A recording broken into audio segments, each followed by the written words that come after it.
Hey everyone, and thanks for jumping back into the cryptoverse. Today we're going to talk about Bitcoin and the fact that the upper logarithmic regression band now allows for a $100,000 Bitcoin. If you guys like the content, make sure you subscribe to the channel, give the video a thumbs up, and also check out the Telegram channel, which you can find a link to in the description below. The first thing I should say is that all models are wrong and some are useful. When it comes to the logarithmic regression bands, we've always maintained that they could be theoretically broken one day. Back in the winter, back in January, February, and as we went into March and April, obviously it called into question, would they actually continue to hold up and sort of constrain the valuation of Bitcoin? So far, they have, okay? Now, you might look at this and say, well, why are we talking about a $100,000 Bitcoin when the price of Bitcoin has been trending down over the last 2 months? I think investors who look at the long time frame, right? They look at the long time frame. They look at these overarching trends in the market. And if you remember, back in March, I made a video that most people didn't watch, but I said, hey guys, this is a pretty monumental day because the 200-week SMA, which historically tends to be the bottom for Bitcoin, you will get wicks below it, but it historically tends to be the bottom. The 200-week SMA just crossed above $10,000, and that's what we said back in March.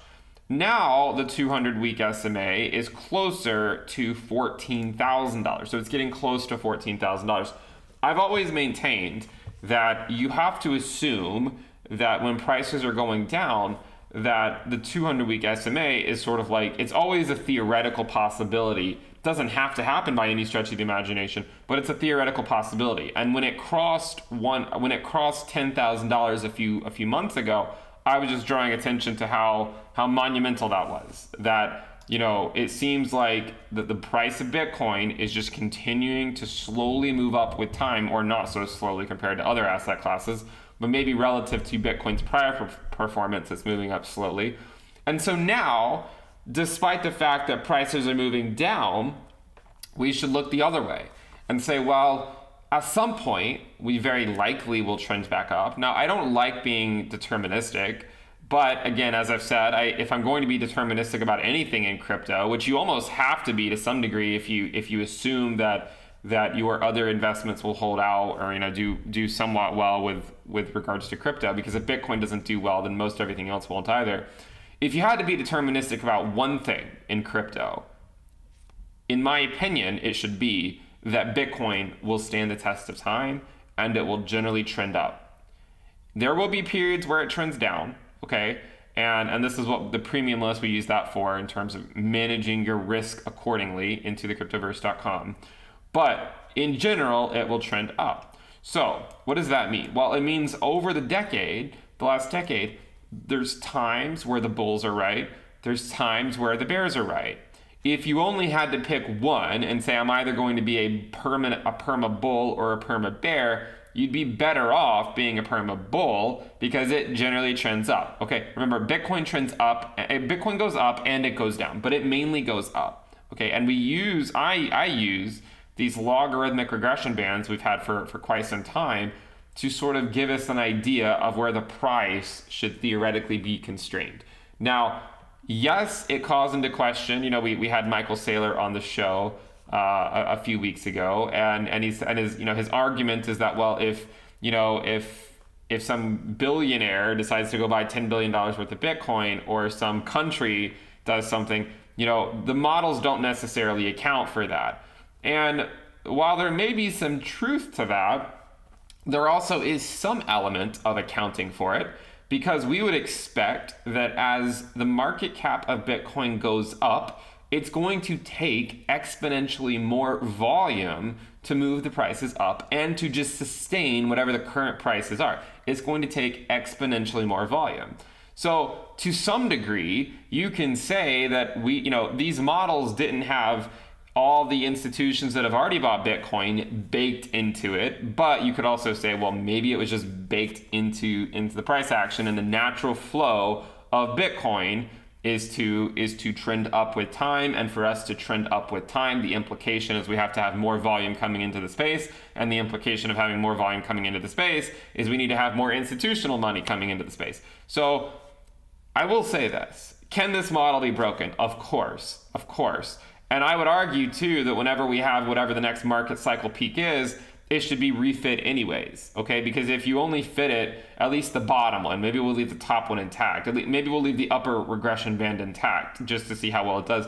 But the bottom one probably needs to be refit at least once per market cycle to be as accurate as possible. Now, I think it'll hold up relatively well for at least a few, at least several more years. But at some point, whenever we get the next bear market bottom, it might be useful to refit it. I will say this too. If a model, if there are ways that this model will be invalidated to the upside, bring it on, right? I mean, that's fine with me. As I always say, all models are wrong. I mean, I would expect all models to be wrong. Any model that someone shows you, just assume it's wrong, right? Assume it's wrong, but look for useful aspects of the model. Okay, so assume it's wrong, but then use it as a guide. And then maybe use that model as well as a lot of other models to give you an idea of what will likely happen in the market. But I wouldn't take any single model to the bank and try to cash it in. I wouldn't do that.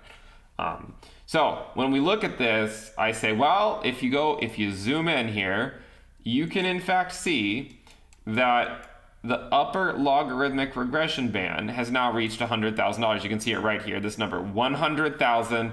And $29.55. Therefore, that means that the upper logarithmic regression band for Bitcoin allows for a $100,000 Bitcoin now. Okay, it allows for it. Like, I'll allow it, right?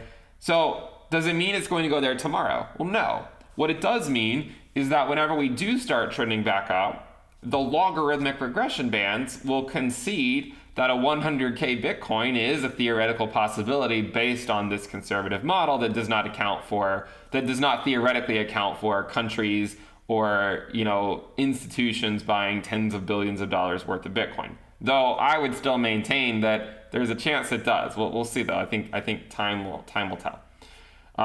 So right now, the valuation of Bitcoin is around 32K. Okay, we're still 50% down from the prior all-time high. Obviously, people are feeling a bit bearish at the moment. Most people, because of the fact that we are 50% down from the prior all-time high. Most altcoins are down more than 50% from the prior all-time high. So everyone in the market, more or less, is feeling a bit bearish. There will come a day where the momentum will turn around and we will trend back up. And then we'll be looking towards the upper logarithmic regression band, in my opinion, should be a guide. Okay, it'll be a guide. And right now, it shows that a $100,000 Bitcoin is theoretically in the cards. By the time we get to the upper logarithmic regression band, maybe it'll be $120,000 will be in there, maybe 140, 160. It just depends on how long it takes. So I would argue that in general, with Bitcoin, time is on our side. Okay, time is on our side. The longer it takes, the higher we should fly. In the meantime, we will continue churning through this intermediate bear market. We said we were going to have a lull in the market, that we were ahead of schedule compared to the last market cycle, and that we needed to calm down for a while before we can trend back up. So I do think it's going to come. I don't think it's going to come immediately, and it might not even come this year. Okay, it might not even come this year to $100,000. I know a lot of people would like for it to go to 100K this year, and maybe it'll be a self-fulfilling prophecy, but I would not necessarily take that to the bank. I would say, generally speaking, the longer it takes us to move up, the higher we'll probably fly. If we recover sooner and go up, I think we're probably not going to make it as far as we could if we churn for a few more months, allow some maybe some bigger fish to come to the table, and then maybe we can trend up even higher. Okay, depending on how long it takes. That's generally what I think with the markets, and I think people are fully aware of what I think at this point. If you guys like the content, make sure you subscribe to the channel, give the video a thumbs up, and remember to check out the Telegram channel, which you can find a link to in the description below. Remember, we do have the premium list at intothecryptoverse.com. If you want to know how to navigate these markets, we have the weekly reports, 2 weekly videos, the risk dashboard, which is what I use to buy crypto and sell crypto. And we also have the Telegram alerts channel, the Telegram chat room, the strategy dashboard, the Into the Cryptoverse app, as well as many other things coming. So make sure you guys check that out. You can find a link to that in the description below as well. Make sure you subscribe. Let's go for 500,000 subscribers. Click the bell icon to turn on your notifications, and I will see you next time. Bye.